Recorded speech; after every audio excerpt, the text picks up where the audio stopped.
ছোট্ট ফুলের ডিজাইনগুলো সেলাই করতে যেমন ভালো লাগে, ঠিক তেমনি সেলাইয়ের পর দেখতেও ভালো লাগে। বেবি ফ্রক অথবা কামিজে এই ফুলগুলো সেলাই করলে দেখতে বেশ ভালোই লাগবে। আসসালামু আলাইকুম এভরিওয়ান, কেমন আছেন সবাই? আশা করি ভালো আছেন। আমিও আছি আলহামদুলিল্লাহ ভালো। খুবই সহজ একটা ফুলের ডিজাইন সেলাই আপনাদের সাথে শেয়ার করছি। সেলাইয়ের জন্য প্রথমে আমি ছোট্ট একটা ফুল এঁকে নিয়েছি, আর যেটার ড্রয়িং ভিডিও আপনাদের সাথে আগে শেয়ার করেছি।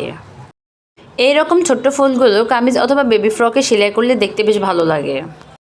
আর খুবই সহজ সেলাই দিয়ে কিন্তু আমি ডিজাইনটা সেলাই করেছি। ফুলের পাপড়িগুলো আমি 2 কালারের শেড সেলাই করেছি।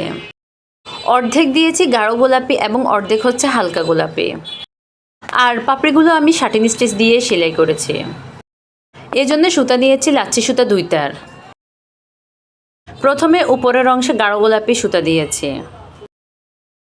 এরপর পাপড়ির নিচের অংশ হালকা গোলাপি সুতা দিয়ে সেলাই করেছি। শাটিন স্টিচ খুবই সহজ একটা সেলাই, এটা কম বেশি সবাই মোটামুটি পারে।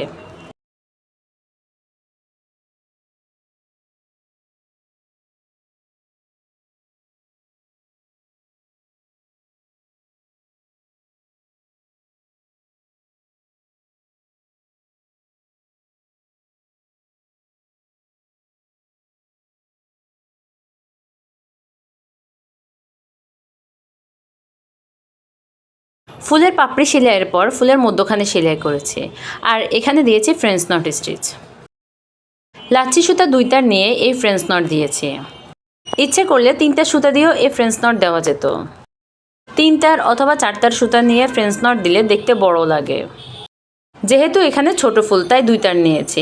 বড় কোনো ডিজাইন হলে 3 তার অথবা 4 তার দিয়েও ফ্রেঞ্চ নট দেওয়া যায়, তাতে তাড়াতাড়ি কাজ শেষ হয়।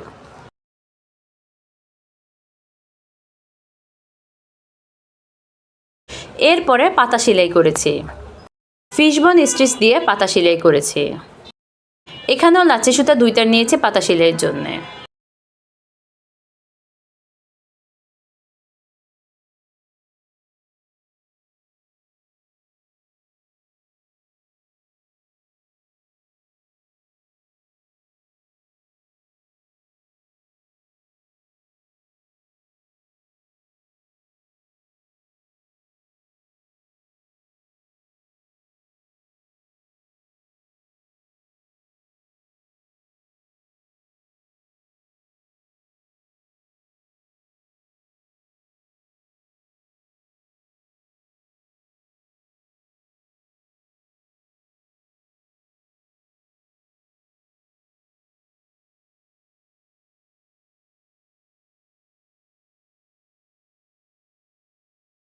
সবার লাস্টে ফুলের ডালপালা সেলাই করব।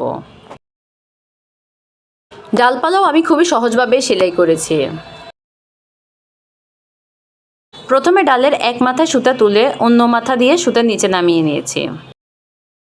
এরপর মাঝে মাঝে সুতা তুলে লম্বা সুতাটাকে আটকিয়ে নিয়েছি।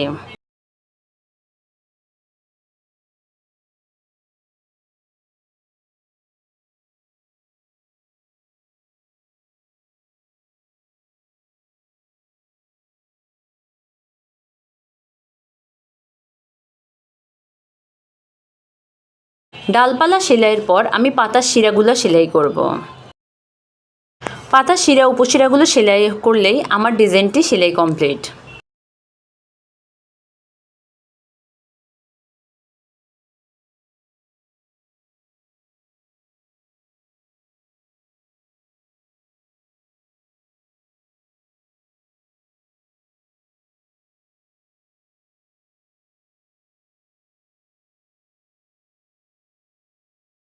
কেমন হয়েছে আমার ভিডিওটি? যদি ভালো লেগে থাকে তাহলে অবশ্যই পাশে থাকবেন আর আমার ভিডিওটি শেয়ার করবেন। ধন্যবাদ।